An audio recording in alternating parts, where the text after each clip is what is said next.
Hey, Cade here at Fly Fish Food. This is my favorite streamer pattern. This year alone, it's caught over 20 species here in Utah. Everything from warm water species, trout, Tiger Muskie, pike, all the way to cheech, smack, and bonefish in Cuba. This is the high-low. That's a big brown, bro. All right, so let's get started tying the high-low. So we're gonna start off on the streamer stripper from Fulling Mill, one of my favorite hooks. Works up great even in the smaller sizes, really strong hook, but you could definitely go with the TMC 811S or the Gamakatsu SL45 for you saltwater guys. If you guys want to tie this up for bonefish, it'll work out perfect. So we're gonna go with UTC 140, fluorescent orange. We're gonna lay down a base just for our eyes right here. For our eyes, we're gonna go with the Fulling Mill streamer eyes. So this one will be used with tungsten, but you could absolutely use the brass as well. So hence the name high-low. So use the brass when you don't want to get as deep and the tungsten when you do. So we'll throw those on. This is in fluorescent orange. And we'll leave just a little bit of room up front to tie off. So we'll get this all tied in.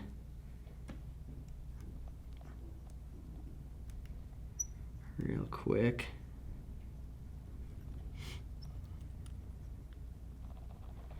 All right, and at this point, I'd put on some super glue just for durability, really lock those eyes in, but for time's sake, we're gonna keep moving on. So we're gonna work down our shank, laying down this nice thread base, just about when we get to the barb, and then we'll come back up to right about there. This is where I'll unwind the thread counterclockwise, so it'll lay a bit more flat. We don't wanna create a bulky fly. And then we'll throw in this diamond braid and bonefish tan. Really awesome translucent material, works great. So we'll tie that in right behind the eyes and we'll work right back down the shank. Not necessarily trying to overlap turns, touching turns, open wraps. It'll work out all right either way. So we're gonna tie down and then we're gonna work our way back up. And this is where I really like to kind of cover a little bit. Doesn't have to be super clean, just gonna be covered up anyways. So right behind the eyes, and then we'll wrap this up. We'll do this in touching turns just to create a nice body for us right here. Get that little bit of orange shining through on the body. It'll work out great. So we'll just work that up to right behind the eye. Give ourselves a little space here. And then we'll cut that coming in with our super sharp Renomed scissors. Awesome scissors. And then right here, we're gonna show you how to make the clump that's gonna go on here of dubbing. All right guys, so to make this clump that's gonna go on here, we're gonna pull out just a little bit of dubbing here. And I like to create just a nice little flat layer, couple inches in length. So just a nice little layer here. And then what I'll do is I'll take some of the white. What I like to do is lay these fibers straight across. So by doing that, I'm gonna get the most length out of them, and they're gonna tie in just a little better when we do that. So sometimes you'll get a few strands like this where it has two. We'll take those on out, not to create a lot of bulk. So we just threw in our white, and now I'm gonna throw in tan. So you can kind of see how versatile this can really be. You can mix any colors, any variations, so it's really, really nice. So we'll throw in a few more of that. Like to create it super shaggy. And then we'll throw more of this dubbing on there.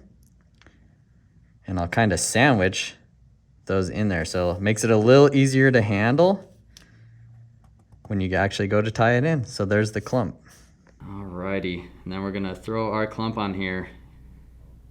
So really loose, it's gonna be a mess here for a second. Really loose. We're gonna go tight there, fold everything back. Right there, and tie everything in. We'll lose a little bit of material, that's okay. We'll kind of fan it out. You'll get all those rubber legs creating a lot of movement coming back a little bit. We can lock those down even more.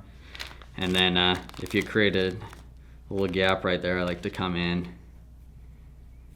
and use some of that dubbing and tie that in to kind of make that look a little cleaner. Alrighty. So this is where we'll invert the fly. We'll kind of bring this out a little bit more, getting rid of all those loose fibers.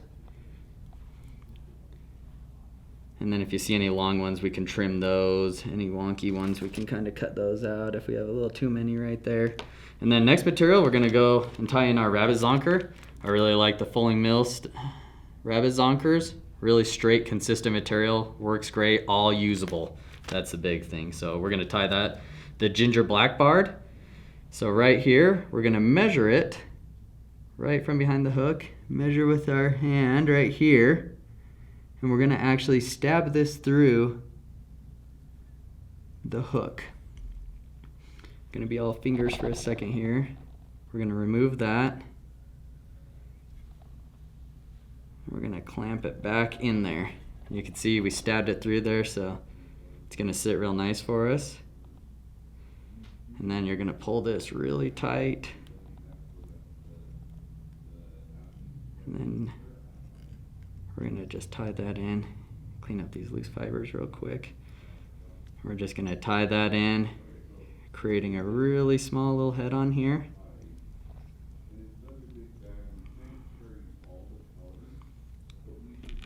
We're gonna come in with our whip finisher right here.